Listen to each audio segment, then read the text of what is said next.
সুপ্রিয় দর্শক, আসসালামু আলাইকুম। কেমন আছেন আপনারা? নিশ্চয়ই ভালো আছেন। আজকের ভিডিওতে আপনাদের সবাইকে স্বাগত জানাচ্ছি।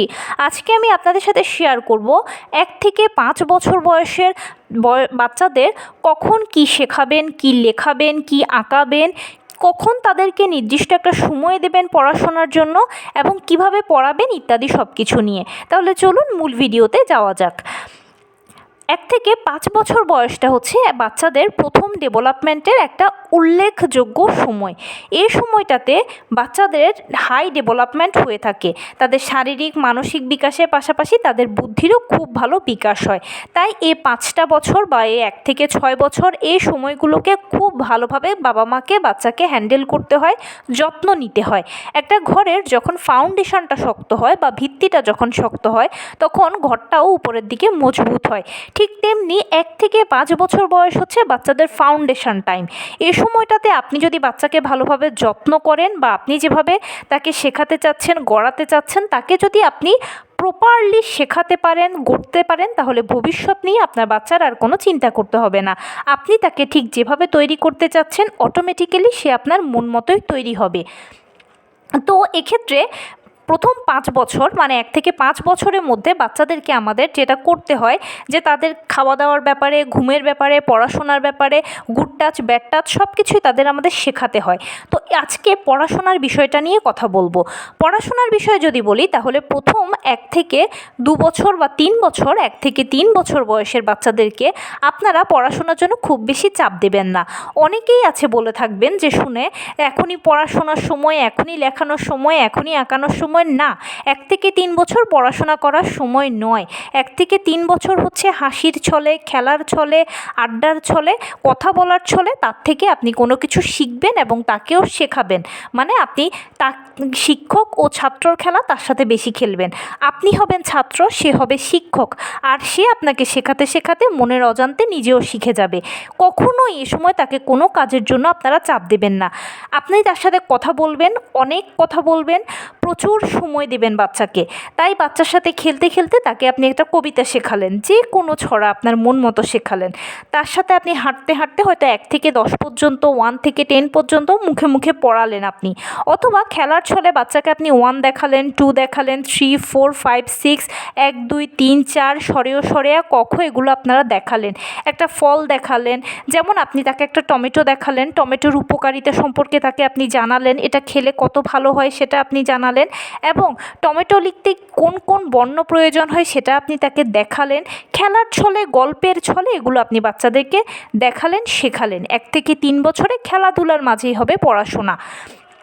বাচ্চাকে কোনো প্রেশার দেওয়ার প্রয়োজন নেই, নির্দিষ্ট সময় ধরে পড়ানোর কোনো প্রয়োজন নেই।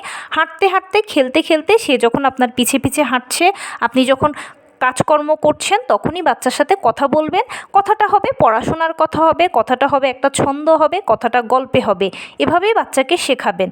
এর পরবর্তীতে 4 থেকে 5 বছর বয়সের বাচ্চা যখন হবে তখন ওই সময় আপনি তাকে একটু একটু করে পড়াশোনার সাথে পরিচিত করাবেন। মানে তার জন্য বই নেবেন, তাকে বলবেন এটা তোমার বই, এটা খাতা, এটা তোমার স্কুল, তুমি এভাবে করে স্কুলে যাবে, তুমি ওই রকম করে স্কুলের ইউনিফর্ম পরবে, স্কুলে তুমি এটা এটা করবে।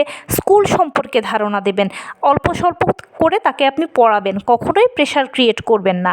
সাধারণত 5-6 বছর বয়সে বাচ্চাদেরকে স্কুলে দেওয়া হয়, আর 5-6 বছর বয়সে স্কুলে দেওয়াটা আদর্শ সময়। অনেকেই বলে থাকে যে 3 বছর বয়সেও স্কুলে দেওয়া যায়, কিন্তু এ সময় যেহেতু বাচ্চারা খুব ছোট হয় তাদের ব্রেনের উপরে মনে হয় এই চাপটা আমাদের দেওয়া উচিত নয়। 5 বছর বয়সে সে মোটামুটি একটা মিউচুয়াল ডেভেলপমেন্ট তার হয়ে থাকে, বা 3 বছর ক্রস করলে 4 বছর, 4.5 বছর এই বয়সগুলোতে বাচ্চারা নিজেরাই স্কুলের কথা বলে উৎসাহিত হয়। যেহেতু তার আশেপাশে অন্যান্য বাচ্চারা স্কুলে যায়, বা তারা যেহেতু বর্তমানে কার্টুন দেখে, এগুলো মাঝেও বাচ্চাদেরকে শেখানো হয়, তখন তাদের স্কুলের প্রতি একটা আগ্রহ তৈরি হয়। আপনি যখন ওই সময়টাতে তাকে একটা স্কুলের ব্যাগ এনে দেবেন, বই খাতা এনে দেবেন, সুন্দর করে স্কুলের ব্যাগটা গুছিয়ে দিবেন, তার একটা আগ্রহ তৈরি হবে। আর 5 বছর বয়সে আপনি যখন তাকে স্কুলে দেবেন, বা 6 বছর বয়সে যখন তাকে আপনি স্কুলে দেবেন, তখন সে প্রপারলি স্কুল সম্পর্কে জানবে। ক্লাসে টিচার কী পড়াচ্ছে সে সেটা মনোযোগ দিয়ে বুঝবে, শুনবে, যেহেতু সে আগে থেকে স্কুল বিষয়ে জেনে এসেছে। আর ওই সময় স্কুলে দিলে বাচ্চার ব্রেনের উপরেও চাপ পড়বে না, কারণ ওইটাই আদর্শ সময়। বিশেষ করে 5 বছর বয়সটাই হচ্ছে অ্যাপ্রোপ্রিয়েট টাইম, ওই সময় দিলেই হয়। আবার অনেকে 6 বছরেও দেয়, সেটা আপনার ব্যক্তিগত ইচ্ছে। তো 5-6 বছর বয়সের বাচ্চারা যখন স্কুলে যেতে শুরু করে তখন তাদের অটোমেটিক নিজের ভেতরে একটা রুটিন তৈরি হয়ে যায়। আর সে সময় আপনি তাকে পড়ার জন্য একটা নির্দিষ্ট সময় দেবেন। সকালবেলার হয়তো আধা ঘন্টা তাকে বা 40 মিনিট তাকে পড়ার জন্য একটা সময় দেবেন। সন্ধ্যেবেলাতেও হয়তো তার স্কুলের যে বাড়ির কাজগুলো রয়েছে সেগুলো হয়তো আপনি তাকে বসিয়ে করালেন, তার পাশাপাশি অল্প স্বল্প কিছু শেখালেন, সেটা আধা ঘন্টা, 40 মিনিট বা 1 ঘন্টা, সেটা আপনি আপনার বাচ্চাকে যতক্ষণ নিয়ে বসতে পারেন, বাচ্চা আপনাকে যতটুকু সাপোর্ট করে। তবে প্লিজ করজোড়ে অনুরোধ করছি, কখনোই বাচ্চাকে বকাঝকা নয় এবং অন্যের সাথে তুলনাও নয়। অমুক পারছে তুমি পারছো না, অমুকের হচ্ছে তুমি হচ্ছে না, অমুক ফার্স্ট হচ্ছে তুমি পারছো না, এগুলো কখনোই তুলনা করবেন না। হাতের আঙুল 5টা যেরকম সমান নয়, বাচ্চারাও সবাই সমান নয়। এক এক বাচ্চা এক এক রকম। আপনার বাচ্চাকে আপনি তার মতো করে অ্যাকসেপ্ট করতে শিখুন। আরেকজনের সাথে কম্পেয়ার করার, তুলনা করার কোনো প্রয়োজন নেই। আপনার বাচ্চা আপনার বাচ্চাই, অন্যের বাচ্চা তার বাচ্চা। আপনার বাচ্চাকে আপনি আপনার মতো করে বেস্টটা সর্বোচ্চ দিয়ে পড়ানোর, লেখানোর চেষ্টা করুন, আঁকানোর চেষ্টা করুন। সে যতটুকু ক্যাচ করতে পারে আপনি ততটুকুই আনন্দ চিত্তে মেনে নিন। তাহলে দেখবেন যে বাচ্চার সাথে আপনার একটা ভালো বন্ডিং তৈরি হবে। কখনোই কম্পেয়ার করবেন না প্লিজ। এ সময়গুলোতে বাবা মায়েরা, বিশেষ করে যাদের প্রথম বাচ্চা, তারা একটা কম্প্যারিজনে যায় যে অমুকের বাচ্চা পারলো, আমার বাচ্চা পারলো না, অমুকের বাচ্চা ফার্স্ট হলো, আমার বাচ্চা ফার্স্ট হলো না। এটাই বলে নিজেকে বোঝাবেন যে এই সার্টিফিকেটটা আপনার বাচ্চা এখন যে বয়সে আছে, হয়তো আপনি প্লেতে দিয়েছেন, নার্সারিতে বা কেজিতে আছে, এই সার্টিফিকেটটাই তার জীবনের শেষ সার্টিফিকেট নয়। আর এই সার্টিফিকেটগুলো দিয়ে সে কিন্তু ভবিষ্যতে যে একেবারে বিশাল বড় কিছু হয়ে যাবে সেটাও নয়। এগুলো জাস্ট বাচ্চাদেরকে শেখানো, জানানো, পড়ানো, স্কুলের সাথে পরিচিত করানো।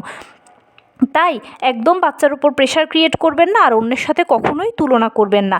হাসির ছলে, মজার ছলে, আদর যত্ন, ভালোবাসার ছলে বাচ্চাকে যে কোনো কিছু শেখাবেন। দেখবেন বাচ্চার সাথে আপনার খুব ভালো একটা সম্পর্ক তৈরি হয়েছে, সুন্দর একটা বন্ডিং তৈরি হয়েছে। আপনার যে কোনো ইনস্ট্রাকশান বাচ্চা যে কোনো বয়সে মানবে, জানবে, পারবে, শিখবে। কারণ সে ছোট বয়স থেকে অভিজ্ঞ যে তার বাবা মা তাকে ভালোবাসার ছলে আদর যত্ন করে বেড়ে তুলেছে বা তাকে সব কিছু জানিয়েছে, বুঝিয়েছে, শিখিয়েছে।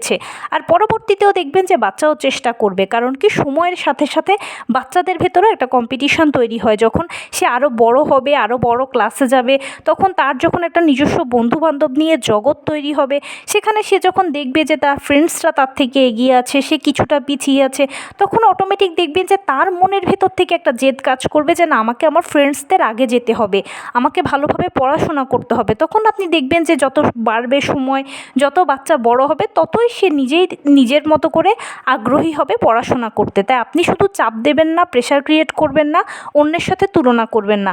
আপনার সাথে তার বন্ডিংটা যেন সবসময় সুন্দর থাকে এবং বিনা বকাঝকাতেই যেন আপনি তার থেকে যে কোনো কিছু আদায় করে নিতে পারেন। সেই জন্য আদর যত্ন, ভালোবাসা দিয়ে বাচ্চাকে যে কোনো কিছু শেখাবেন, পড়াবেন, বোঝাবেন।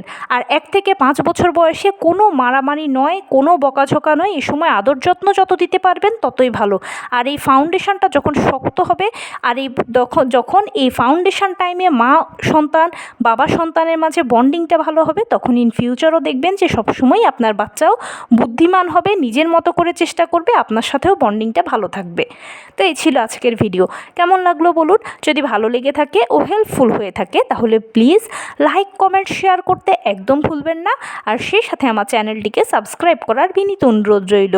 পাশে থাকা বেল আইকনটি ক্লিক করে দেবেন যেন আমি ভিডিও আপলোড করার সাথে সাথে আপনারা নোটিফিকেশান পেয়ে যান।